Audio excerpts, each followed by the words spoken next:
Tonight, we turn our attention to a crisis unfolding not in the thunder of explosions, but in the quiet desperation of empty kitchens. Barren market stalls. Here in Gaza, a man-made catastrophe is taking hold, one measured in loaves of bread, sacks of flour. The cost of survival has skyrocketed beyond the reach of ordinary people. We are witnessing a slow-motion famine. The price of a single tomato can represent a day's impossible choice. This isn't just about economics. It's about the fundamental right to food, a right that is being systematically eroded for more than 2 million people trapped in this narrow strip of land.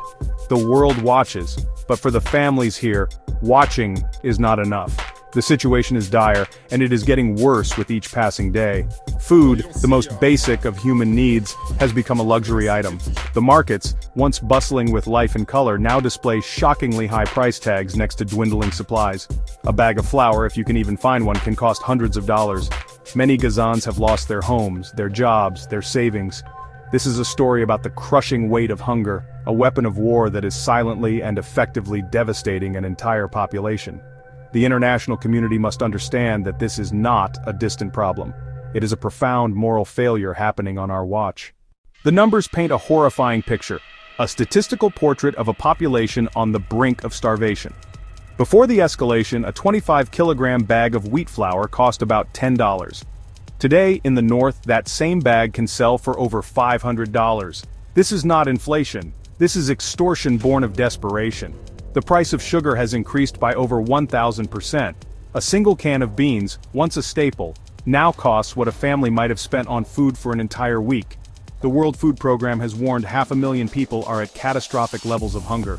The price of cooking gas has become so prohibitive that families are forced to burn plastic, burn furniture, burn rubbish to cook, releasing toxic fumes into their already devastated environment. Clean water is a rarity. Bottled water, when available, can cost upwards of $20 a liter.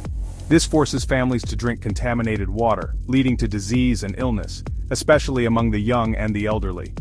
The United Nations reports over 95% of the population does not have access to safe drinking water. The local agricultural sector lies in ruins. Farms, greenhouses, orchards, livestock have been killed or starved, while fodder prices surged over 1,500%. Withered crops, irrigation systems obliterated, tools destroyed. Local food production has collapsed, forcing complete dependence on external aid. Behind every statistic is a human story of struggle and loss. Consider the story of Fatima, a mother of 4 living in a makeshift tent in Rafah. Before the war, her husband was a construction worker. They lived a modest but dignified life. Now he is gone, and she is left to fend for her children alone. Her day is consumed by a single, desperate quest: finding food. She spends hours in line for a small portion of bread, a ladle of soup. "My children ask me why we can't have eggs or fruit anymore," she said. "How do I explain that an apple now costs more than I can earn in a week?" We met Ahmed, a former teacher who now scavenges for firewood. "I was teaching Shakespeare," he told us, his voice heavy with loss. "Now I am teaching my son how to recognize which wild plants won't poison us. This is not life. This is a slow death." His family now eats 1 meal a day, usually thin soup made from boiled weeds and a small piece of bread. Aid workers and doctors report a terrifying increase in severe acute malnutrition. We saw infants with gaunt faces, swollen bellies, a classic sign of kwashiorkor. Their immune systems are compromised, highly susceptible to disease in overcrowded shelters.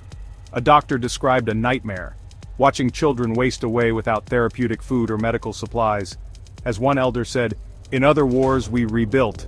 This time the war continues in our stomachs. It never stops." To understand why a bag of flour costs a fortune, we must look at 3 crippling factors: the devastating impact of the ongoing conflict, the suffocating long-term blockade, and the resulting artificial scarcity. Homes destroyed, hospitals destroyed, bakeries destroyed, mills destroyed, food warehouses destroyed, shattering local capacity to produce and process food. Roads turn to rubble, creating logistical bottlenecks. Aid can enter only from the south, while the north faces the most severe hunger. A blockade nearly 2 decades long restricted essentials, materials, and spare parts, now tightened into a near-total siege. Commercial goods have nearly ceased, collapsing the private sector. A trickle of aid faces inspections and delays. Manufactured scarcity births a brutal black market. Desperation warps distribution.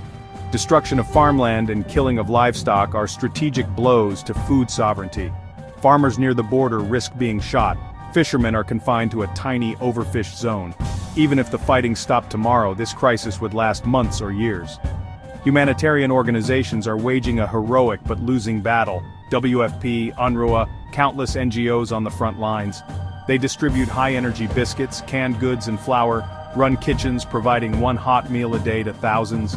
Convoys are delayed for days or weeks, subjected to painstaking inspections, where even tent poles or medical scissors can be rejected as dual use. Inside Gaza, convoys have been struck, aid workers killed trying to deliver food, law and order fray, crowds swarm trucks long before they reach intended points.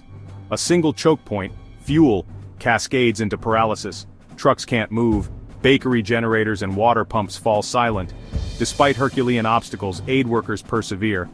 Some days we only have lentils and rice. Some days just rice, Mona said.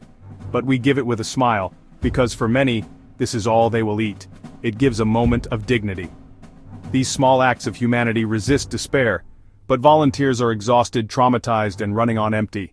They cannot hold the line against famine alone. To truly understand this crisis, you must listen to the voices of the people living it. The sea was my life, my father's life, my grandfather's life. Now, we cannot go more than a mile. There are no fish there. I have nets. I have a boat, but my family is hungry. I feel like a bird with its wings clipped. Women share stories and what little they have. Ibrahim bakes over twigs. Her dough is gray, mixed with barley and corn meant for animals. It tastes like dust, but it fills the stomach. We tell the children it is a special bread. We lie so they don't lose hope. I used to dream of building bridges. Now I spend 12 hours hauling buckets of salty water so we can wash. What future is there for us? Yet amidst despair, neighbors cook shared meals, improvised generators power calls to loved ones, herbs sprout from plastic buckets. Resilience is a coping mechanism, and it is finite. The situation in Gaza is not a humanitarian crisis. It is a crisis of humanity. What we are witnessing is the deliberate, systematic starvation of a civilian population. This must be stated clearly and unequivocally. Soaring food prices are not a fluctuation. They are a symptom of a siege. The time for condemnation has passed. The time for decisive action is now. Real change requires immediate, unimpeded access. Open all crossings, flood the market with food, bring down prices, break the black market, and make inspections transparent. Fuel, food, water, medical supplies. These must enter without restriction, the bare minimum to pull people back from the brink. Invest in agriculture, seeds, tools, security, rebuild bakeries and plants, restore Gaza's ability to feed itself under a lasting ceasefire and a genuine political process. Fatima, Ahmed, Youssef, their plea is simple. Let us live, let us feed our children, let us have a future. The right to food is fundamental. Action is a moral imperative.